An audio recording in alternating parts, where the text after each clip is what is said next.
मुझे पता है तू है मेरा वही गधा, तू है तो गधा ना, लेकिन तुझे मिसालें ज्यादा लग गए हैं इसलिए तू जज की कुर्सी पे बैठ गया है। तबलीग वाले जिसको लेके जाते हैं वो किसी खाते का नहीं रहता आपकी नजर में, हकीकत में वो खाते का तब बनता है जब तबलीग में लगता है।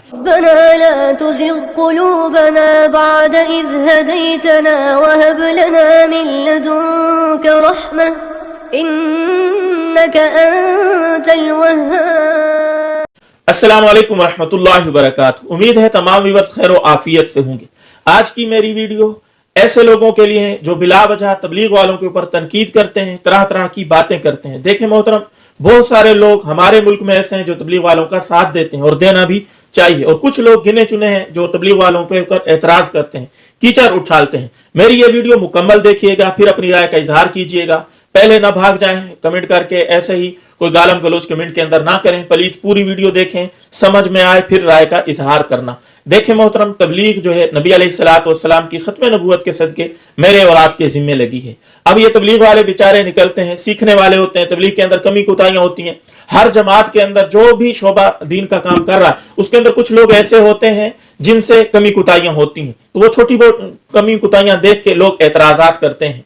तो अक्सर एतराज करने वाले बिला वजह ऐसे ही एतराज करते हैं जिनको तबलीग वालों से मुखालफत होती है, और बिला वजह मुखालफत करते हैं क्योंकि ये अंग्रेज की तालीम से मुतासर है। देखें, कोयल है वो आजाद है, अपनी जबान बोलती है इसलिए पूरी जिंदगी आजाद रहती है। तोता है ये अपनी जबान नहीं बोलता, दूसरों की नकाली करता है इसलिए हमेशा बेचारा कैद में रहता है, पिंजरे में बंद होकर रहता है। अपनी जबान बोले, मुसलमान की अपनी जबान क्या है? ला इलाहा इल्लल्लाह मुहम्मदुर रसूलुल्लाह। खुद भी इसके ऊपर अमल करना, दूसरों के पास भी ये बात लेके जाना।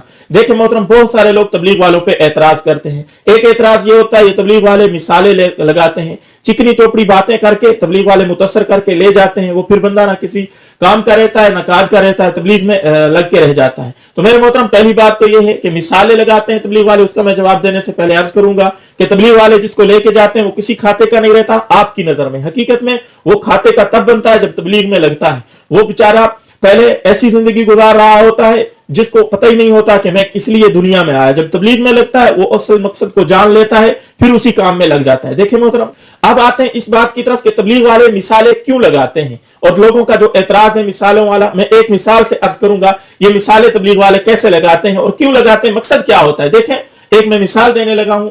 एक देहाती गुजर रहा था और क्लास में कारी साहब एक अपने शिगिर से कह रहे थे, तू गधा था मैंने तुझे इंसान बनाया। ये देहाती सुन के बड़ा हैरान हुआ कि ये गधों को इंसान बना लेता है। तो वो अपना गधा पकड़ के, उस कारी साहब का मकसद ये था कि मैंने तुझे तामीज सिखाई, मैंने तुझे पढ़ाया, लेकिन वो देहाती बेचारा था, वो गधा पकड़ के ले आया कारी साहब के पास कि ये इस मेरे गधे को भी आप इंसान बना ले। कारी साहब समझ गए, उसने कहा ए देहाती बंदा तू चला जा, मैं इसको इंसान बना दूंगा। कारी साहब के पास थोड़े दिनों के बाद वो आया देहाती, उसने कहा मेरा गधा इंसान बना है या नहीं? कारी साहब ने कहा वो इंसान तो बन गया, लेकिन मुझसे गलती हुई है, मैंने मिसालें बहुत ज्यादा लगा दी हैं, तो वो जज बन गया है, फलां इलाके का वो जज बन गया। तो वो देहाती उस मुल्क में, उस जगह में, उस इलाके में गया और वहां जाके देखा वो जज बैठा है, तो सामने ये देहाती इशारे कर रहा है। तो उस जज ने कहा भाई क्या बदतमीजी है, क्या कह रहे हो? तो वो घास बाहर से पकड़ के ले आया, घास सामने करता है। जज ने कहा क्या बदतमीजी है? उस देहाती ने कहा कि मुझे पता है तू है मेरा वही गधा, तू है तो गधा ना, लेकिन तुझे मिसालें ज्यादा लग गए हैं इसलिए तू जज की कुर्सी पे बैठ गया है। तो देखें मोहतरम, ये तबलीग वाले मिसालें लगाते हैं तो इनका मकसद क्या होता है? अल्लाह रब्बुल इज्जत के करीब लाना। किसी को मिसाला लग जाता है तो वो अहलुल्लाह बन जाता है, अल्लाह वाला बन जाता है।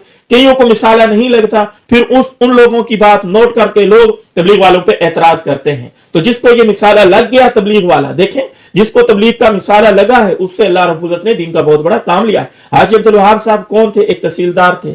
अल्लाह रब्बुल इज्जत ने उनके पास तबलीग वाले भेजे, उनको मिसाला लगाया, अल्लाह ने पूरी जिंदगी उनसे दीन का काम लिया। कितनी जिंदगी है उनकी सारी तबलीग में गुजरी।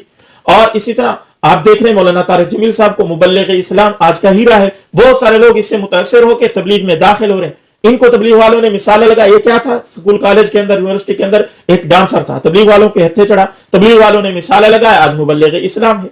जुनैद जमशेद से कोई नहीं वाकिफ, रहमतुल्लाह अलैह। अल्लाह रब्बुल इज्जत ने बहुत बड़ा दीन का काम लिया उनसे। एक गुलकार थे, उनको तबलीग वालों ने मिसाला लगाया, खासतौर पे मौलाना तारिक जमील साहब की मेहनत थी। ऐसा मिसाला लगाया, सुन्नत के मुताबिक दाढ़ी रखी, पगड़ी सजाई, दूसरे लोगों को दीन के ऊपर लेके आए, तबलीग के अंदर लगाया। तो ये तबलीग वालों के मिसाले का असर है। सईद अनवर कौन था? खिलाड़ी था, तबलीग वालों ने मिसाला लगाया, अल्हम्दुलिल्लाह दाई बना हुआ है, तबलीग का काम कर रहा है। इंजमामुल हक कौन था? एक क्रिकेटर था, तबलीग वालों के हत्थे चढ़ा, मिसाला लगाया, एक दीनदार बना, दाढ़ी रखी, अल्हम्दुलिल्लाह अब तबलीग के अंदर लगा हुआ। इस तरह की मैं सैकड़ों मिसालें दे सकता हूं। जो लोग तबलीग के अंदर लगे हैं, अल्लाह ने उनसे काम लिया है। तबलीग वालों का मिसाला किस कार आमद साबित हुआ है। तो मेरे दोस्तों, जो इस किस्म के एतराजात करते हैं, वो पहले अपने इस्लाम को देखें। हमारा इस्लाम क्या तबलीग करता है? अल्लाह रब्बुल इज्जत कुरान मजीद के अंदर फरमाते हैं कि ए इंसानों, मैंने तुम्हें अपनी इबादत के लिए पैदा किया। और एक जगह अल्लाह रब्बुल फरमाते हैं, कुंतुम खैरा उम्मतिन उखरिजत लिन्नास तामुरून बिल मारूफ व तनहूना अनिल मुनकर। तो मेरे दोस्तों, जिस शोबे के अंदर भी जो भी दीन का काम कर रहे हैं, इस तबलीग को आम कर रहे हैं, जिस शोबे के अंदर भी हैं, हमारे लिए काबिल तासीन है। हम उनकी इज्जत करें, इकराम करें, उनके ऊपर बजाय एतराज करने के। असल हमारा मनसब यही था, हमने तबलीग करनी थी। हम खुद भी पीछे हट गए और जो लोग इस काम को कर रहे हैं उनके ऊपर भी एतराजात करते हैं। अब अपने कमेंट के अंदर आप जरूर इजहार कीजिएगा मेरी ये बातें आपको कैसी लगी हैं। कोई कमी कोताही हो उसको भी जरूर नोट कीजिएगा, कोई अच्छी बात लगी हो उसका भी इजहार कीजिएगा और ज्यादा से ज्यादा ये लोगों तक बात पहुंचाइएगा। अस्सलाम वालेकुम व रहमतुल्लाहि व बरकातहू।